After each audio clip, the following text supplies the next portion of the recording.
द्रव्या प्रकरण, द्रव्य प्रकरण आरंभ होता है। पृथ्वी तत्व की सिद्धि के लिए अनुमान प्रयोग करते हैं। विवाद अध्यासितम पृथ्वी समवाय कारणकम कार्यत्व सति गंधत्वात् संप्रतिपन्नवत्। विवादास्पद गौ घटादि सारी पार्थिव कार्य जितने भी दुणुक से लेकर के आ ब्रह्मांड पर्यंत समस्त कार्य को विवाद अध्यास शब्द से ले लेना। वह पृथ्वी समवाय कारण का, वो पृथ्वी कैसी है? विवाद अध्यास पृथ्वी अलग कर दो, पक्ष इतना है। समवाय कारण का वह समवाय कारण बना, अर्थात जितनी भी कार्य गौ घट आदि सारा संसार अपना शरीर भी सब कुछ पृथ्वी है समवाय कारण उनका। पृथ्वी है समवाय कारण उन सब का। इस तरह से साध्य कोटि में क्या कर दिया हमने? पृथ्वी को रख दिया। साध्य कोटि में पृथ्वी शब्द आ गया तो इसे पृथ्वी की सिद्धि हो जाएगी। कहा? गौ घट आदि आ ब्रह्मांडांत कार्य में। विवाद्यासितम कार्यम गौ घटादि आ ब्रह्मांडांतम सर्वम, ये पक्ष है। ये कैसे है? ये सब पृथ्वी है समवाय कारण इन सब का। बहुवचन समास करने से पृथ्वी समय कारणम ये तत् पृथ्वी समवाय कारणकम कार्यत्व सति गंधत्वा, क्योंकि वे कार्य होते हुए गंध रूपी धर्म वाले हैं, गंध गुण वाले हैं, गंध गुण वाले हैं ना, इसीलिए वे क्या हैं? पृथ्वी है, सिद्ध हो जाएगा। सम प्रतिबन्धमत माने उभय मत प्रसिद्ध एक देशीय कोई भी दृष्टांत ले लेना, पटादि जो हम लोग उपयोग करते ही हैं, जो दिन नित्य पार्थिव कार्य, वो कोई भी एक कार्य को यद्यपि गौ घटादि आ ब्रह्मांड अंतर्गत वो भी है, फिर भी उभय मत प्रसिद्धत्व एक दृष्टांत के रूप में पट को ले लिया जाएगा। पटवत पूर्व पक्षी कह सकता है महाराज इस अनुमान में उपाधि है, इस अनुमान से आप पृथ्वी को सिद्ध नहीं कर सकते। समस्त जगत का समवाय कारणत्वेन आप पृथ्वी को सिद्ध करना चाहते हैं, इस अनुमान से लेने सिद्ध नहीं हो सकता। क्यों? इसमें उपाधि है। उपाधि क्या है? तो दे रहे उपाधि दे रहे हैं महापृथ्वीत्व। महापृथ्वीत्व से सोपाधिकम से न रूपादो साध्य अव्यापक, कि उपाधि का नियम है कि उपाधि कैसे होना चाहिए?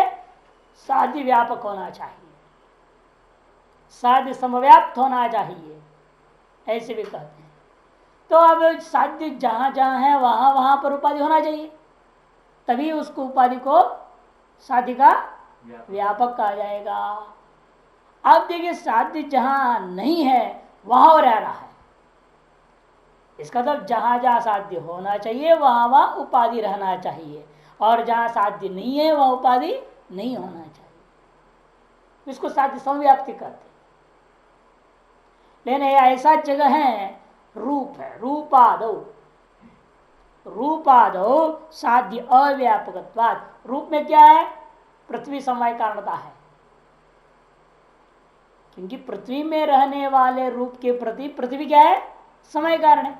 अतः पृथ्वी समवाय कारण रूप साध्य रूप में है या नहीं? है ना, क्योंकि रूप का समय कारण कौन है?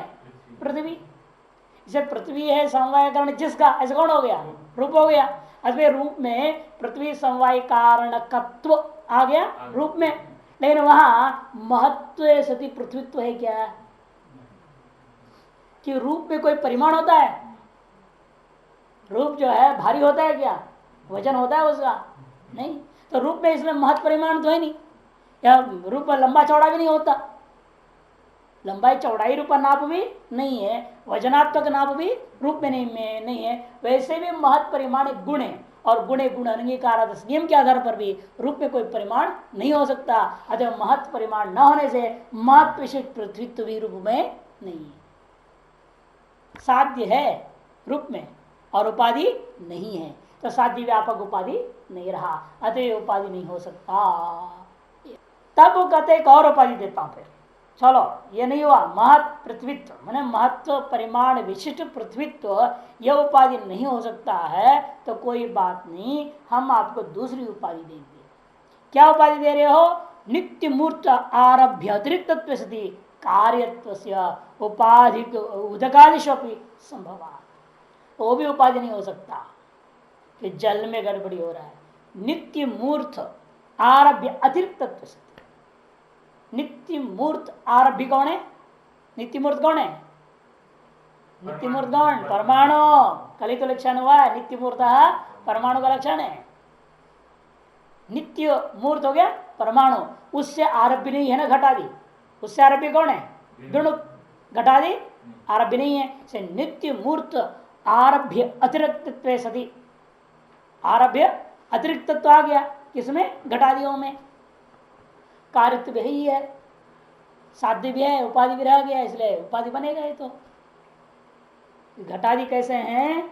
नित्य मूर्त आरभ्य से भिन्न है और वो कार्य भी है, अतः उपाधि आ गया उसमें, और पृथ्वी कारणकत्व भी है ही उसमें। अतः साध्य समानाधिकरण हो गया, तो साध्य समव्याप्त होने से ये उपाधि बिल्कुल ठीक है लग रहा है, किंतु उपाधि नहीं बनता है। क्यों? जल में भी उपाधि चला जा रहा है, वहां साध्य नहीं है। जल का समवाय कारण पृथ्वी है क्या? है? नहीं है। इसे पृथ्वी समवाय कारण का तो साध्य जल में है? नहीं है। तो जल में नहीं है ना साध्य, पृथ्वी समवाय कारण का साध्य जल में नहीं है, आपको उपाधि बैठा हुआ है। वो कैसा है? वो नित्य मूर्त आरभ्य अतिरिक्त सती कार्य है। नित्य मूर्त परमाणुओं से आरभ्य जो स्थूल जल क्या है? वो नित्य मूर्त आरभ्य से भिन्न होता हुआ वह कार्य है। तो जल में उपाधि बैठ गया, लेकिन साध्य पृथ्वी समय कारण तो नहीं है, अतएव जल में साध्य की व्यापकता उपाधि का भंग हो गया, अतएव उपाधि नहीं माना जा सकता। अब कहता है पार्थिवत्व विशेषण है, ऐसा पार्थिवत्व विशेषण में हो तो जल में लक्षण उपाधि इसलिए चला गया ना, क्योंकि अब कार्य तो सामान्य ले लिया। नित्य मूर्त आरभ्य अतिरिक्त सती पृथ्वी कार्यत्व ले लो उपाधि, नित्य मूर्त आरभ्य अतिरिक्त सती पृथ्वी कार्यत्व, ऐसा यदि उपाधि बनाएंगे तो जल में नहीं जाएगा ना, कि जल कार्य तो है इन पृथ्वी कार्य नहीं है, तो उपाधि बन जाएगी। तब सिद्धांति कहता है नित्य मूर्त आरभ्य अतिरिक्त, इतना लंबा चौड़ा विशेषण जो दिया आपने, किस लिए फिर व्यर्थ विशेषण दोष हो जाएगा। इस सब किसको भी आवर्तन करना चाहते हैं, क्योंकि नित्य मूर्त आरभ्य अतिरिक्त कहने से ही दृढ़ से लेकर आप ब्रह्मांड आ ही गया, वहीं पृथ्वी विशेषण दे दो, पृथ्वी कार्यत्व ये विषय वहां अंत में देने विशेषांश में पृथ्वी विशेषण दे करके घटा रहे हो, वो व्यर्थ ही हो जाएगा। वही करे देखो पार्थवत्व विशेषण है, विशेष वही अर्थात, फिर तो विशेषांश व्यर्थ हो जाए। या तो विशेषण को छोड़ दो या तो विशेष को छोड़ो, पृथ्वीत्व को एक जगह रखने से काम चल जाएगा। या तो पृथ्वी कार्यत्म कह दो तो काम चल जाएगा, या तो यहां लिख दो नित्य मूर्त पृथ्वी आरभ्य अतिरिक्त। नित्य मूर्त पृथ्वी कौन हो गया? पृथ्वी परमाणु, उससे आरभ्य नहीं है, इतने मात्र से उपाधि बन सकता है। फिर वहां पृथ्वी कार्यत्म या केवल कार्यत्म भी रखना, विशेषांश व्यर्थ हो जाएगा। इसलिए उसे कहना उपाधि दोष में, जो उपाधि उसने दोष दे रहा था उस उपाधि में पृथ्वीत्व विशेषण चाहे विशेषांश में कहीं भी रखोगे, चाहे विशेषांश में कहीं भी रखोगे, तो भी एक की जरूरत नहीं पड़ेगा। अतः उपाधि आप हमारे सम्मान में दे नहीं सके। तीन उपाधि उसने प्रस्तुत किया, तीनों का आपने खंडन कर दिए, अतः हमारा अनुमान ठीक है साबित हो गया। फिर भी वो हट करे तो हो जाने हम नहीं मानते तुम्हारे साध्य साधन को, हेतु और साध्य की व्याप्ति को हम नहीं मानेंगे। ऐसे भी कोई जबरदस्ती पीछे पड़ गए तो क्या कहना पड़ेगा उसको? तो कहते देखो फिर धूम और वन्नी का बीच व्याप्ति नहीं हो पाएगा। सुप्रसिद्ध जो धूम वन्नी की व्याप्ति है वह भी भंग हो जाएगा, हम भी कहेंगे हम नहीं मानते, तो क्या होगा? फिर नहीं मानेंगे, इतना कहने से नहीं होता है ना, तर्क दो, उसे खंडन का एक नहीं हेत्वाभास दो, 5 हेत्वाभासों में से कोई ना कोई हेत्वाभास दिए बिना हमारे हेतु और हेतु निरूपता व्याप्ति को आप खंडन नहीं कर सकते, क्योंकि निरुपाधिक संबंध का नाम ही व्याप्ति, और आपके तो प्रदत्त सारे उपाधियों ने खंडन कर दिया है। अच्छा, हमारी जो संबंध है यहाँ हेतु और साध्य का संबंध वो कैसा है? निरुपाधिक हो गया। निरुपाधिक से साध्य परित्याग है, स्वभाव परित्याग प्रसंगा। पहले भी एक बार बात कहे थे, दोबारा इस बात को कह रहे हैं, निरुपाधिक साध्य परित्याग है, अर्थात निरुपाधिक उपाधि रहित साध्य और हेतु संबंधात्मक व्याप्ति को भी परित्याग कर दोगे तो स्वभाव परित्याग दोष आ जाएगा। स्वभाव क्या है? आप आग जलाएंगे तो धूम आता है। अच्छा, धूम और अग्नि, अग्नि का एक निरुपाधिक संबंध माना गया, ये स्वभाव को ही त्यागना पड़ेगा, या आपत्ति हम दे रहे। स्वभाव परित्याग प्रसंगात, जल है ठंडा है, अग्नि है गर्म है, इसका स्वभाव है, उन सब त्याग दोगे कि नित्य संबंधों को छोड़ दोगे? और निरुपाधिक संबंध को यदि त्यागने लग जाओ तो सकल स्वाभाविक पदार्थों का जो स्वस्वभाव में स्वीकृत वस्तु है उनको भी त्यागना पड़ जाएगा, यह आपत्ति है। तस्मात् इसलिए पार्थिव परमाणु ना पार्थिव में वारभेदी नियम, जब पार्थिव परमाणुओं से पार्थिव कार्य ही उत्पन्न होते हैं, ये सामान्य नियम हो गया। नित्य सती गंधवान पार्थिव परमाणु यदि पार्थिव परमाणु लक्षण, इसलिए पार्थिव परमाणु का लक्षण क्या हुआ? नित्य सती गंधवान पार्थिव परमाणु हो, नित्य होता हुआ जो गंध रूपी गुण वाला परमाणु है उसका नाम पार्थिव परमाणु, पार्थिव परमाणु लक्षण। एवं रसादिमत्सु जलादिशु द्रष्टव्या, ये पंक्ति मूल में नहीं लिख लेना। एवं रसादिमत्सु जलादिशु द्रष्टव्या, इसी प्रकार से रसादियों वाले जलादि द्रव्यों का भी अनुमान बना लेना। रसादिमत्सु जलादिषु द्रष्टव्या, वहां भी ऐसे होगा विवाद अध्यासिदम जल समवाय कारणकम, ऐसा अनुमान बना लेंगे। जल समवाय कारणकम कारत्वे सति रसवत्वात्, गंध क्या लिखेंगे? रसवत्वात्। और विवाद अध्यासिदम तेज समवाय कारणकम कारत्वे सति रूपवत्वात्, कारत्वे सति रूपवत्वात्। विवाद अध्यासिदम वायु समवाय कारणकम कारत्वे सति रूप रहित स्पर्शवत्वात्। बस ये 3 अनुमान और आपने यहां बना लेना है। तो मूल में आगे जल की विशेष बातों को कहेंगे, जल तेज वायु का, लेकिन जल की सिद्धि, जल कार्यों की सिद्धि, वायु कार्य और अग्नि कार्य की सिद्धि में अनुमान नहीं करेंगे। इसी अनुमान से वो बना लेना पड़ेगा। विवादास्पद जो जलीय समस्त कार्य पक्ष हो जाएगा, विवादास्पद तेजस समस्त कार्य पक्ष हो जाएगा, विवादास्पद वायवीय समस्त कार्य पक्ष हो जाएगा। साध्य क्या होगा? जल समवाय कारणकम, तेजस समवाय कारणकम, वायु समवाय कारणकम। हेतु में कार्यत्व सती तो रहेगा और बदल देगा, गंधवत्वाद की जगह पर रसवत्वाद, रूपवत्वाद, रूप रहित स्पर्शवत्वाद, ये हेतु बना। यह अनुमान आप लोगों ने बना लेना है। आप कहते ठीक है, पार्थिव शरीर का विभाजन करते हुए विचार हुआ, पार्थिव शरीर जो हम लोगों का शरीर है, तरसन कार्य नहीं कह दिया, अस्मदादि नाम है ना, वहां पे परमाणु उसने कह दिया गंधवती पृथ्वी साध्य विधा नित्या नित्या च नित्या परमाणु रूपा कार्यस्त्रिविधा है ना। कौन से शरीरेंद्रिय विषय भेदात शरणम असमदादि नाम। लेकिन ये कहते हैं कि भाई केवल हमारे शरीरों को पार्थिव शरीर मत कहो, देवताओं का भी तो शरीर होगा पार्थिव शरीर। जब आप ब्रह्मांड सब पार्थिव कार्य स्थूल पृथ्वी का मान ले रहे हो, जहां तक जहां जहां भी पृथ्वी के कार्य मानोगे उसमें तो देवताओं का शरीर भी आ जाता है। लेकिन हमें सिद्ध करना पड़ेगा देवताओं के शरीर योनिज है कि अयोनिज है। पूर्व पक्ष में यहाँ कई लोग कहते नहीं, देवताओं का शरीर भी योनिज है और पुराणों का समर्थन भी है। दिति के संतान, अदिति के संतान। दिति के संतान कौन है? दैत्य, दुष्ट लोग, राक्षस लोग। और देवता सब अदिति के संतान है। तो संतान है ना, योनिज तो हुए, अयोनिज कहाँ? समस्या खड़ी हो जाएगी आपके सामने में भी। हाँ? लेकिन वास्तव में ये सब अयोनिज ही हैं।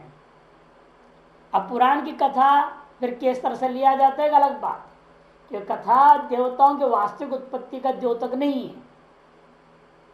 वास्तविक उत्पत्ति का द्योतक नहीं है, क्योंकि वो सारी कथा का स्वरूप ही अलग है। द्वितीय और अदिति दोनों किसके पत्नी थी? कश्यप।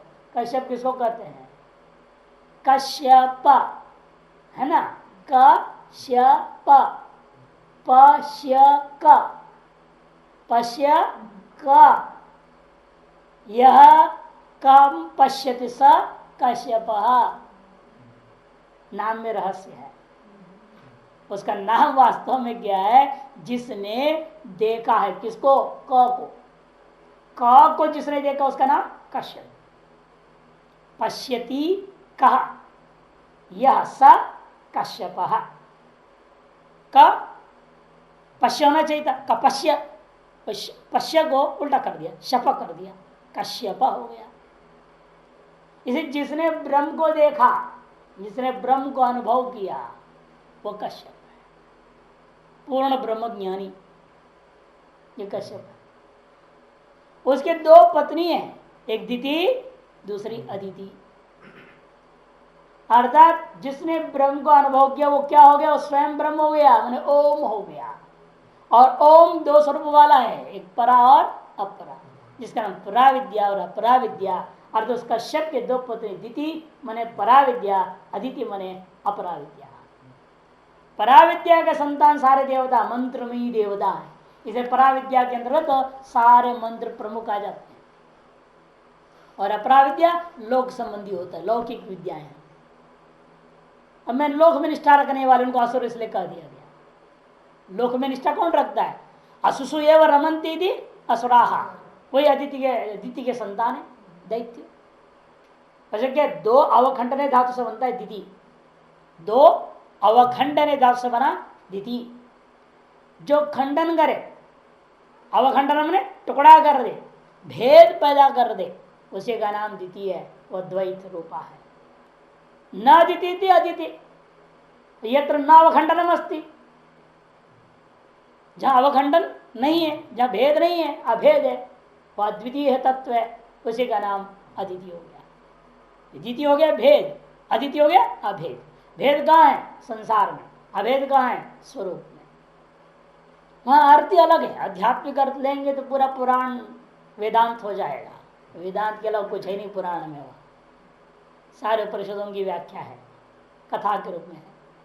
इसीलिए पुराण बनाया ही था जो वेदांत आदि साक्षात उपनिषद आदि के श्रवण करने के अनधिकारी हैं। वैदिक कर्म आदि में अनधिकारी है, वैदिक उपासना में जो अनधिकारी हैं उनके लिए ही पुराण बना है। देवी भागवत साफ कहते हैं स्त्री और शूद्रों के लिए बना है सकल पुराण। स्त्री, शूद्र और अनधिकारी, उन लोगों को इसके द्वारा सारा वेदांत समझना है, पुराणों के द्वारा। खैर वो अलग प्रसंग हो गया। प्रश्न था कि देवताओं का शरीर अयोनिज है, इसलिए हमें मानना है, क्योंकि विशेष सामर्थ्यत्वात् योनिज नहीं हो सकता। जितने भी योनिज हैं उनमें क्या हम देख रहे हैं? क्षीण सामर्थ्य, क्षुद्र सामर्थ्य, और देवताओं में अक्षुद्र सामर्थ्य। अतः उनको योनिज हम नहीं मान सकते। इन किसने कहा? देव शरीराणी योनिजानी शरीरत्वात् अस्मदादिवत, अनुमान कर दिया। देवताओं शरीर कैसे हैं? योनिज है। क्यों? शरीर होने से हम लोगों के शरीर के समान। तब कहेंगे ना देव शरीरमयो शरीरम अयोनिजम न भवति। पूर्व पक्ष अनुमान क्या है? देव शरीरम अयोनिजम न भवति, अर्थात योनिजम भवति। ठीक, शरीरत्वा अस्मदादि शरीरवत इति। अनेकांतिका, लेकिन ये श्री अनुमान का ठीक नहीं, वे विचार दोषग्रस्त है। क्यों कहा शलभादि शरीर, शलभादि शरीर कैसा अयोनिज है ना, वृश्चिक का शरीर कैसा अयोनिज है। पहला जो बिच्छू पैदा होता है वो गोबर से पैदा होता है, फिर उस बिच्छू से क्या होगा, आगे बिच्छू पैदा होते वो माँ से पैदा, बिच्छुनी से पैदा होते जाते। पहला बिच्छू और बिच्छुनी जोड़ा वो गोबर से पैदा होते हैं, अयोनिज हुए कि नहीं हुए। ये जो पतंग है शलभ उड़ता है हेलीकॉप्टर जैसे, ये भी शुरू में एक मौसम की जो गर्म ठंड का मौसम का जो बारिश वगैरह हो जाता है ना कुछ, उस मौसम के कारण से पेड़ों वगैरह में जो पसीना सा होता है उससे पैदा होता है। बाद में उनके अंडे होते हैं और अंडों से फिर वो मल्टीप्लाई होते जाते हैं, लेकिन प्रथमोत्पत्ति जो होता है वो अयोनिजी है। वहां पर देखो शरत्व तो है, हेतु है, लेकिन साध्य है क्या नहीं। तो अयोनिजत्व अभाव का, योनिजत्व का, योनिजत्व का अभाव शलभ शरीर में, वह हेतु बैठ गया। साध्य भाव अधिकरण में हेतु का जाना व्यभिचार है। अच्छा, पूर्व पक्ष का जो अनुमान है व्यभिचार दोषग्रस्त होने से देवताओं के शरीर को योनिजत्व सिद्ध नहीं कर सकता। विशिष्ट संस्थानवत्वम अपि तस्य सिद्धम, और दूसरी बात देवताओं का एक विशिष्ट संतान होता नहीं। आपने कभी आदमी को देखा क्या, 2 सिर वाला, 3 सिर वाला, कभी 4 पैर वाला, कभी 2 पैर वाला, कभी 3 पैर वाला, ऐसे कभी देखते तो है नहीं। माने योनिज शरीरों का लगभग एक सा स्वरूप ही होता है। कभी कभार एक आध अंगुली बढ़ जाता है, 6 अंगुली हो जाता है, कभी कभी रेयर केस है, पैर में 1 अंगुली बढ़ जाता है, किसी के हाथ में 1 अंगुली बढ़ जाता है। उसके अलावा किसके सींग आ गया हो, किसी कुछ हो गया हो, ऐसा तो कभी नहीं देखने को मिलता। लेकिन देवता में आपने क्या सुना है, किसका 2 सिर है, किसका 2 पैर है, तो किसी 4 पैर है, किसी का 4 खोपड़ी है, किसी का 4 हाथ है, किसी का 10 हाथ है, किसी का 6 हाथ है, बड़े विचित्र है। किसी खोपड़ी 2-2 सिंह बने हुए हैं, ऐसे भी देवता है कि नहीं। किसका देवता का आधा शरीर मछली का आकार है, आधा शरीर आदमी के आकार है। पतंजलि महर्षि आधा शरीर सर्पाकार था, आधा शरीर मनुष्य आकार था। देवताओं का अवतार भी ऐसे दिखते हैं, मनुष्य रूप में आते हैं यहाँ पर, तब भी उनके अंदर कुछ न कुछ शरीर बना रहता है, विलक्षणता रहती है। यदि योनिज होता तो विलक्षणताएं नहीं हो सकती। ये कहते हैं विशिष्ट संतानवत्वी तस्या सिद्धम, जैसे विशिष्ट संतानवत्व भी उस देवताओं का असिद्ध हो जाएगा यदि आप उसको योनिज मानते हैं तो। इसलिए वहां प्रसिद्धपादाचार्य ने अपना वैशिष्ट सूत्र के भाष्य में लिखा है, तत्र शरीरम द्विविधम योनिजम अयोनिजम च तस्य अयोनिजम अनपेक्ष शुक्र शोणितम देव ऋषीणाम शरीरम धर्म विशेष सहितेभ्यो अणुभ्यो जायते। एक विलक्षण धर्म से विशेष युक्त अणुओं से सीधा उनको उत्पत्ति हो जाता है, योनिज नहीं है। और व्योमति कारण भी कहा देव ऋषि शरीराणी योनिजानी शरीरत्वाद असमदादि शरीरवत ये तो आगमेन बाध्यमानत्वाद प्रमाणम, इधर आगम प्रमाण से भी बाधित है जो कहते हैं इसको योनिज करके। जो देवताओं के शरीर को योनिज कहते हैं वो आगम प्रमाण से भी बाधित है। उनके हेतु में विचार दोषग्रस्त है ये अनुमान का, और साथ साथ आगम प्रमाण से भी वो बाधित हो जाता है। और व्योमवती कारण आ गया आगम प्रमाण अयोनिज शरीराणि भवंती अद्भुत कर्मणाम, कोई श्रुति दिया प्रमाण अयोनिज शरीराणि भवंती अद्भुत कर्मणाम, ये कोई श्रुति है। इसलिए सिद्धांत अनुमान करता है विवाद अध्यासित एक और तृणेन सहस्राक्ष चतुर्भुजादि भेद भिन्नत्वात्, कि किसका तो 3 आंख है, किसको 1000 भुजा बोल दिया, 1000 आंख बोल दिया, किसके जो है 4 भुजाएं हैं, 6 भी है, 8 भी है, अष्टभुजा देवी, षडभुजादि षणमुख कार्तिक भगवान 6 खोपड़ी वाले, नहीं कोई 4 खोपड़ी कोई 6 खोपड़ी। और भगवान की जो मर्जी होती थी कृष्ण भगवान कभी 4 वाले हो जाते थे, कभी 1 वाले होकर सामने हो जाते थे। इन युद्ध भूमि में 4 भुजा वाले ही होकर के खड़े थे। 11वें देव प्रमाण मिलता है, अर्जुन कहता है मैं आपको वही 4 भुज वाला शरीर दोबारा देखना चाहता हूँ, ये तो बहुत भयंकर है, हमको और सहन नहीं हो रहा है। चतुर्भुजे न एक है वहां विवाद अध्यासित शरीर संतानो अयोनिज शरीर कह, विवाद अध्याय जो शरीर संतान देवताओं का वो कैसा है, वो अयोनिज शरीर वाला है। शरीर संतानत्वात् गोमय जनित वृश्चिक शरीर संतानवत, गोमय से जन्य वृश्चिक शरीर के समान। पहले तो वो अयोनिज पैदा, उसके बाद में योनिज हो जाए, कोई आपत्ति नहीं होगा। कम से कम इसलिए मान लो, देवताओं को भी मान ले तो ब्रह्मा को तो कम से मानना पड़ेगा वो अयोनिज है।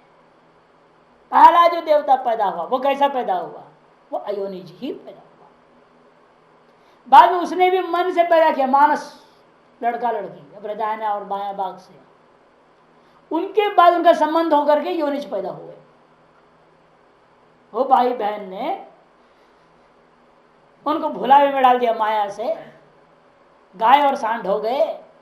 उसके बाद धीरे धीरे अनेक योनियां बनते हुए वापस फिर मनुष्य और स्त्री हो गए, पुरुष और स्त्री हो गए। तब तक भूल गए हम भाई बहन।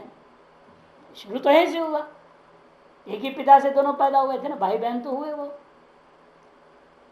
और स्वयं के बाद फिर उसको गाय होनी पड़ा तो सांड हो गया, और 84 लाख योनि में क्या हो गया, भूल गए हम ब्रह्मा जी के संतान। साधारण आदमी और औरत बन के पति पत्नी हो गया, शादी हो गया, बच्चा पैदा कर दिया। इस तरह से योनिज बन गया, लेकिन शुरू तो अयोनिज से ही है। इसे कहते हैं अयोनिज शरीर कहा। ये जो शरीर संतान दिख रहा है, हम लोग पैदा होए जा रहे हैं, ये जो माता पिता समय से पैदा होना, ये भी आदि में कहां से शुरू हुआ था, अयोनिज से, शरीर से ही ये सब हुए थे। शरीर का संतान हो, शरीर संतानत्वाद गोमय जनित वृश्चिक शरीर संतानवत न च अनुकूल तर्क चिंता कार्या। या अनुकूल तर्क का है नहीं ऐसे अनुमानों में, ऐसे नहीं कहना, क्योंकि यहां अनुकूल तर्क कार्य कारण भाव है नहीं, जिसमें वह अनुकूल तर्क की चिंता करने की जरूरत क्या। भाई कल के जो आए साधक को बड़ा प्रश्न करने लगे, मैंने उनको बोला भाई तुम लोग पढ़े लिखे लोग हो, संसार में बहुत सारे ऐसी चीजें जो तर्क से परे है, बियॉन्ड लॉजिक, तर्क से परे बहुत सारी चीजें जिसका जवाब कोई विज्ञान के कोई नहीं दे सकता, तर्क कर ही नहीं सकते उसका। मैंने सीधे, हमने कुछ दिन पहले जो शास्त्र में तो वही दृष्टांत दिया, मैंने कहा देखो गाय भी घास खाती है, सांड भी घास खाता है, या नहीं, लेकिन आप कहोगे शरीर बनाए विलक्षण, किसने बनाए विलक्षण, आप समझ उठे ना। एक दूध देता है, दूध नहीं दे रहा है, एक वीर होता है, एक रज होता है, इसे क्यों ऐसे किया शरीर को, किसने बनाया ऐसे शरीर, तो अंत उसको ईश्वर में आना ही पड़ेगा ना, और कोई रास्ता है क्या उसके पास। यह तर्क से क्या होगा, यह तर्क नहीं चलेगा गाड़ी, उन्हें हर चीज कई दृष्टांत देते गए, फिर हमने ऐसे नहीं मानेगा ये करे।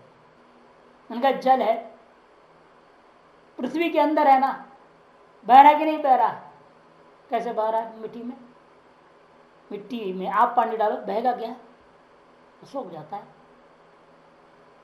मिट्टी में मिलता क्यों नहीं है पानी, क्यों क्यों ऊपर बह जाता है। यदि मिट्टी पी जाए सारे पानी को, फिर तुम भूखे मर जाओगे, है ना। ये पृथ्वी में जितना पानी है सब पी जाए, तुम पंप बटन दबाते रहो, पानी कहाँ से आएगा, कुछ नहीं आने वाला मोटर से। धरती पी गई पानी, मैंने कहा सब क्या तर्क दोगे, तुम्हारे विज्ञान के पास कुछ तर्क है। ईश्वर के सृष्टि में तर्क नहीं चलता, तुम्हारी सृष्टि में तर्काधीन है, तुम्हारी भौतिक सृष्टि तर्काधीन है, इन ईश्वरीय सृष्टि तर्क से परे। इसलिए कहते हैं इन विषयों में अनुकूल तर्क की अपेक्षा नहीं करना, क्योंकि कार्यकारण भाव है ही नहीं। अनुकूल तर्क वहां दिया जाता है जहां कार्यकारण भाव हो। जब कह दो अयोनिज है, मैंने कार्यकारण भाव रहित है, जो कार्यकारण रहित वस्तु है तो वह अनुकूल तर्क की आशंका नहीं करनी चाहिए। अन्यथा आगम से आगमार्थ से अनुपत्ति प्रसंगात, सारे आगमों का अर्थ उच्छेद होने लग जाएगा। कि आगम उन चीजों को कहता है जो प्रत्यक्ष अनुमान आदि से सिद्ध नहीं है। वेद की वेदत्व ही है ना। कुमार भट्ट ने बहुत बड़ी सुंदर उद्घोषणा करा है, जो कई बार सुनाया हूं। प्रत्यक्षेणानुमित्याच यस्तु उपायो न बुध्यते एनम विदन्ति वेदेन तस्मात् वेदस्य वेदता। यही वेद की वेदत्व है।